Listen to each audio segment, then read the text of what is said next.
Hello friends, welcome to रोशन की class YouTube channel. दोस्तों, आप सभी का आज की इस पाठ्योजना की वीडियो में एक बार फिर से बहुत बहुत स्वागत है।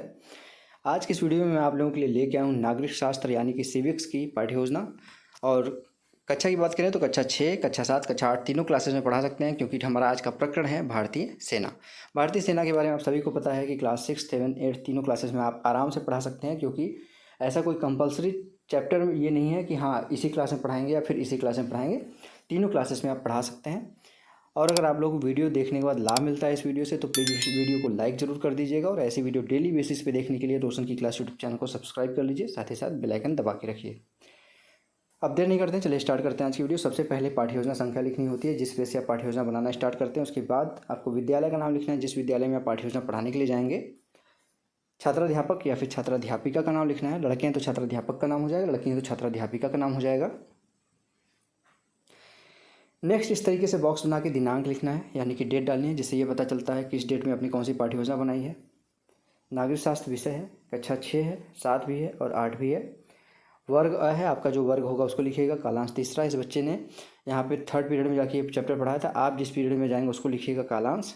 कालांश को ही चक्र कहते हैं, तो दोनों चीज़ें सेम होती है, इसमें कन्फ्यूज मत होइएगा। अवधि है 40 मिनट का। और हमारा आज का जो प्रकरण है वो है भारतीय सेना। अब इसके बाद देखिए, यहाँ पे सामान्य उद्देश्य हेडिंग लिखा गया है, इसके सामने लिखा गया है पूर्ववत। सामान्य उद्देश्य के सामने पूर्ववत इसलिए लिखा गया है क्योंकि इसके पहले इस बच्चे ने नागरिक शास्त्र की या फिर सामाजिक विज्ञान की पाठ्योजना पढ़ाई होगी। ये उसका पहले पाठ्योजना के बाद का पाठ्योजना होगा, दूसरा, तीसरा, चौथा, पाँचवा जो भी होगा वो होगा। इसलिए एक बार अगर आपने सामान्य उद्देश्य लिख दिया है तो दोबारा लिखने की ज़रूरत नहीं होती है। अगर आपके कॉलेज कहते हैं कंपलसरी कि हाँ लिखना ही लिखना है, तब आप लिखिएगा, नहीं तो ज़्यादातर कॉलेजेस में नहीं कहते हैं अगर आपने एक बार सामान्य उद्देश्य लिख लिया है तो दोबारा लिखने की ज़रूरत नहीं है, उसको पूर्ववत लिख दीजिए। तो पहले जो आपने सामान्य उद्देश्य लिखा है वो मान लिया जाएगा कि यहाँ पे भी आपने लिख लिया है। इसके बाद आपका आता है विशिष्ट उद्देश्य। विशिष्ट उद्देश्य हेडिंग के अंतर्गत आपका जो टॉपिक होता है, जैसे हमारा आज का टॉपिक है भारतीय सेना, तो ये टॉपिक पढ़ाने के बाद बच्चों को आप क्या सिखाना चाहते हैं, उनके अंदर किस प्रकार के ज्ञान का विकास करना चाहते हैं, उसके बारे में कम से कम 2 से 3 पॉइंट, मैक्सिमम 5 से 6 पॉइंट लिखना होता है। तो यहाँ पे देखिए लिखा गया पहला पॉइंट, ज्ञानात्मक उद्देश्य, छात्रों को भारतीय सेना के संबंध में ज्ञान प्राप्त कराना। छात्र भारतीय सेना के विषय में प्रत्यास्मरण कर सकेंगे। ये हो गया आपका 2 पॉइंट इसके अंतर्गत, ठीक है। इसका दूसरा हेडिंग है बोधात्मक उद्देश्य, छात्र भारतीय सेना और उसके कार्यों की व्याख्या करेंगे। दूसरा पॉइंट है छात्र भारतीय सेना का ज्ञान व चयन कर सकेंगे। तीसरा हेडिंग है अनुप्रयोगात्मक उद्देश्य, छात्र भारतीय सेना के गठन व कार्यों की जाँच कर सकेंगे। दूसरा पॉइंट है छात्र भारतीय सेना के कार्यों का प्रयोग अपने हक के लिए कर सकेंगे।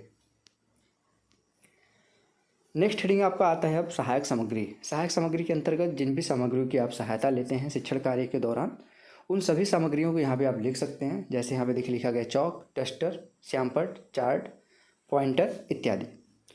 अगली हेडिंग है पूर्व ज्ञान। पूर्व ज्ञान में आपको जो टॉपिक रहता है ना उसी के बारे में लिखना होता है कि हाँ ये सामान्य जानकारी इसके बारे में है।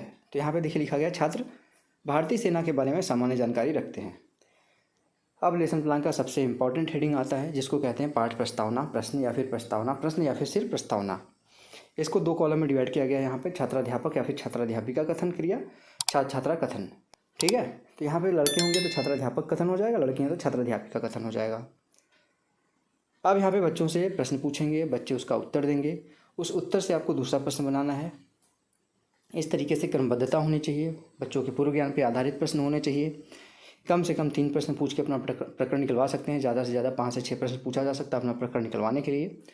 तो यहाँ पे देखिए पहला प्रश्न बच्चों से पूछेंगे, हमारा भारत देश कब स्वतंत्र हुआ? बच्चे बोलेंगे 15 अगस्त 1947 को। दूसरा प्रश्न, देश को आज़ाद कराने 15 अगस्त 1947 को देश को आज़ाद कराने में किसका योगदान था? बच्चे बोलेंगे क्रांतिकारियों का योगदान था। तीसरा प्रश्न आएगा यहाँ पे, कुछ क्रांतिकारियों के नाम बताइए। तो बच्चे बोलेंगे भगत सिंह, चंद्रशेखर आज़ाद, सरदार पटेल, महात्मा गांधी, सुभाष चंद्र बोस, बहुत से हैं यहाँ पे क्रांतिकारी, उनके नाम अपने हिसाब से आप लिख लीजिएगा। फिर उसके बाद अगला प्रश्न आएगा, वर्तमान समय में भारत की रक्षा कौन करता है? तो बच्चे बताएंगे भारतीय सेना। अब तुरंत आपको उद्देश्य कथन बोलना होता है, यानी कि आप बच्चों को आप अपना टॉपिक बताएंगे कि ये टॉपिक आपको पढ़ाने वाला हूँ। तो यहाँ पे देखिए बच्चों को बताया गया है, बच्चों आज हम भारतीय सेना के विषय में विस्तृत अध्ययन करेंगे। अब इस चैप्टर को आप पढ़ाना स्टार्ट कर सकते हैं। हेडिंग डालिए आदर्श पाठ प्रस्तुतिकरण, ठीक है। अब यहाँ पे देखिए आदर्श पाठ प्रस्तुतिकरण में 3 कॉलम बनाया गया, छात्राध्यापक कथन या फिर लड़की हैं तो छात्राध्यापिका कथन, छात्र कथन, श्याम पटकारे। इसको अपने कॉलेज के अनुसार थोड़ा बहुत मॉडिफाई कर सकते हैं, हर जगह पे बनाने का तरीका अलग अलग होता है। तो यहाँ पे देखिए पहला यहाँ पे छात्राध्यापिका कथन में लिखा गया है, वर्तमान में ज़मीन पर होने वाले आक्रमणों से कौन रक्षा करता है? तो बच्चे बोलेंगे थल सेना रक्षा करती है। विकासात्मक प्रश्न है ये। दूसरा है थल सेना के बारे में आप क्या जानते हैं? बच्चे नहीं बता पाएंगे, समस्यात्मक प्रश्न हो जाएगा। अब स्पष्टीकरण देंगे आप इसके बारे में। भारतीय सेना विश्व की शक्तिशाली सेनाओं में से एक है। इसका मुख्यालय नई दिल्ली में स्थित है। इसके सबसे बड़े अधिकारी को थल सेनाध्यक्ष जनरल कहा जाता है। भारतीय थल सेना 5 कमांडो पश्चिमी, पूर्वी, दक्षिणी, उत्तरी और केंद्रीय में विभाजित है। प्रत्येक कमांड का सर्वोच्च अधिकारी general officer commanding in chief कहलाता है। सहसेनाध्यक्ष, उपसेनाध्यक्ष आदि अन्य सेना के बड़े पद हैं। और यहाँ पे देखिए सैंपल वाले कॉलम में लिखा गया है भारतीय सेना थल सेना में के 5 कमांड होते हैं, ठीक है। और छात्र वाले कॉलम में लिखा गया, सभी छात्र ध्यानपूर्वक सुनेंगे। 5 बड़े अधिकारी होते हैं। बहुत प्रश्न है, थल सेना का मुख्यालय कहाँ स्थित है? बच्चे बोलेंगे नई दिल्ली में स्थित है। दूसरा प्रश्न है, इसके सबसे बड़े अधिकारी कौन होते हैं? बच्चे बोलेंगे थल सेना अध्यक्ष जनरल। तीसरा प्रश्न, जल या नौसेना के बारे में आप क्या जानते हैं? बच्चे नहीं बता पाएंगे। और ये जो चीज़ें हैं ना, उसको सैंपल पे भी आप लिखते जाइए। अब इसके बारे में भी स्पष्टीकरण देंगे। समुद्री सीमा की सुरक्षा के लिए नौसेना का गठन किया जाता है। इसका सर्वोच्च अधिकारी नौसेना एडमिरल अध्यक्ष कहलाता है। इस सेना के 3 कमान हैं, पश्चिमी कमान, पूर्वी कमान और दक्षिणी कमान। पश्चिमी कमान का मुख्यालय नई दिल्ली यहाँ पे मुंबई, पूर्वी कमान का विशाखापट्टनम और दक्षिणी कमान का मुख्यालय कोचीन है। प्रत्येक कमान का अधिकारी flag office commanding in chief होता है। यहाँ पे आपका शिक्षण बिंदु भारतीय नौसेना। और सैंपल वाले कॉलम में देखिए लिखा गया है, समुद्री सीमा की सुरक्षा के लिए नौसेना का गठन किया जाता है। इसका सर्वोच्च अधिकारी नौसेना अध्यक्ष होता है। इस सेना के 3 भाग होते हैं, कमान होते हैं। बोधात्मक प्रश्न है, समुद्री सीमा की रक्षा के लिए किस सेना का गठन किया जाता है? बच्चे बोलेंगे नौसेना का गठन किया जाता है। इसका सर्वोच्च अधिकारी क्या कहलाता है? बच्चे बोलेंगे नौसेना अध्यक्ष एडमिरल। तीसरा प्रश्न है, इस सेना के कितने कमान होते हैं? बच्चे बोलेंगे 3 कमान होते हैं। पूर्वी कमान का मुख्यालय कहाँ स्थित है? बच्चे बोलेंगे विशाखापट्टनम। अब यहाँ पे आपका प्रस्तुतिकरण समाप्त होता है। आपका आता है हेडिंग अगला, श्यामपट सारांश। अब जो आपने पढ़ाया है उसमें से इंपॉर्टेंट पॉइंट छूट न जाए, इसलिए श्यामपट पे जो मुख्य पॉइंट है उसको जरूर लिखिए। तो यहाँ पे देखिए जो मुख्य पॉइंट है वो लिखा गया है। भारतीय थल सेना 5 कमांडों में विभाजित है। थल सेना का मुख्यालय नई दिल्ली में स्थित है। समुद्री सीमा की सुरक्षा के लिए नौसेना का गठन होता है। इसका सर्वोच्च अधिकारी नौसेना अध्यक्ष होता है। नेक्स्ट हेडिंग है निरीक्षण कार्य।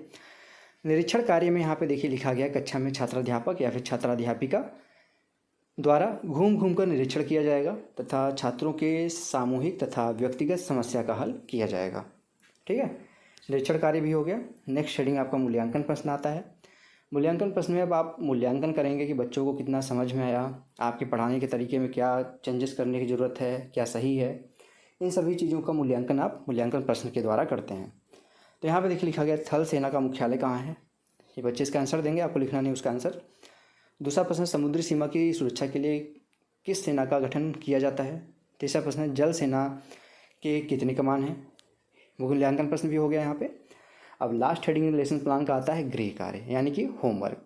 बच्चों को घर से करके लाने के लिए होमवर्क जरूर देना चाहिए, जिससे बच्चे घर पे जाएं और आपका पढ़ाने का जो उद्देश्य था, ये चैप्टर विशिष्ट उद्देश्य था ना, तो वो तभी कंप्लीट हो पाएगा जब बच्चे घर पे जाके उस चीज़ को रिवीजन करेंगे। रिवीजन करेंगे तो उनको अच्छे तरीके से चैप्टर तैयार हो जाएगा और आपका जो उद्देश्य था विशिष्ट, वो कंप्लीट हो जाएगा। तो यहाँ पे गृह कार्य में आप अपने अनुसार 1-2 प्रश्न दे सकते हैं। और एग्जामिनर जो आता है आपके कॉलेज में चेक करने के लिए, जब आप फाइनल टीचिंग करते हैं, तो वो भी चेक करता है कि आप कहीं पढ़ाने के बाद, व्याख्या करने के बाद श्यामपट से हट तो नहीं गए, लास्ट तक बने हैं। लास्ट पॉइंट आपका गृह कार्य होता है, तो गृह कार्य दे के जा रहे हैं, श्यामपट से हट रहे हैं या फिर पहले ही भाग जा रहे हैं, तो वो भी चेक करता है। इसलिए गृह कार्य की आदत डाल लीजिए कि गृह कार्य दे के ही आप अपने श्यामपट से हटिए। तो यहाँ पे देखिए एक प्रश्न दिया गया है, छात्र भारतीय सेना के बारे में पढ़कर आएंगे। अब लास्ट में यहाँ पे देखेंगे सुझाव लिखा है। जो आपका एग्जामिनर होगा वो यहाँ पे सुझाव देगा, कुछ कमियाँ होंगी तो उसको बताएगा, कुछ अच्छाइयाँ होंगी तो उसको बताएगा, कुछ चेंजेस करना होगा तो उसको भी यहाँ पे सुझाव में बताया जाएगा।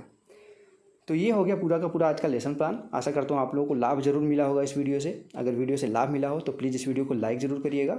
और इस वीडियो की PDF अगर आपको बिल्कुल फ्री में चाहिए तो रोशन की क्लास टेलीग्राम चैनल से जाके बिल्कुल फ्री में इस PDF को डाउनलोड कर सकते हैं। और अगर आप लोग इसी तरीके की पाठ्य योजना की वीडियो, सूक्ष्म पाठ्य योजना की वीडियो डेली बेसिस पे देखना चाहते हैं और बीएड और बीटीसी की भी क्लासेस लेना चाहते हैं बिल्कुल फ्री में, तो रोशन की क्लास यूट्यूब चैनल से जुड़ सकते हैं। जुड़ना बिल्कुल फ्री है। इसी वीडियो के नीचे सब्सक्राइब बटन पर क्लिक करके सब्सक्राइब कर लीजिए, साथ ही साथ बेल आइकन दबा के रखिए।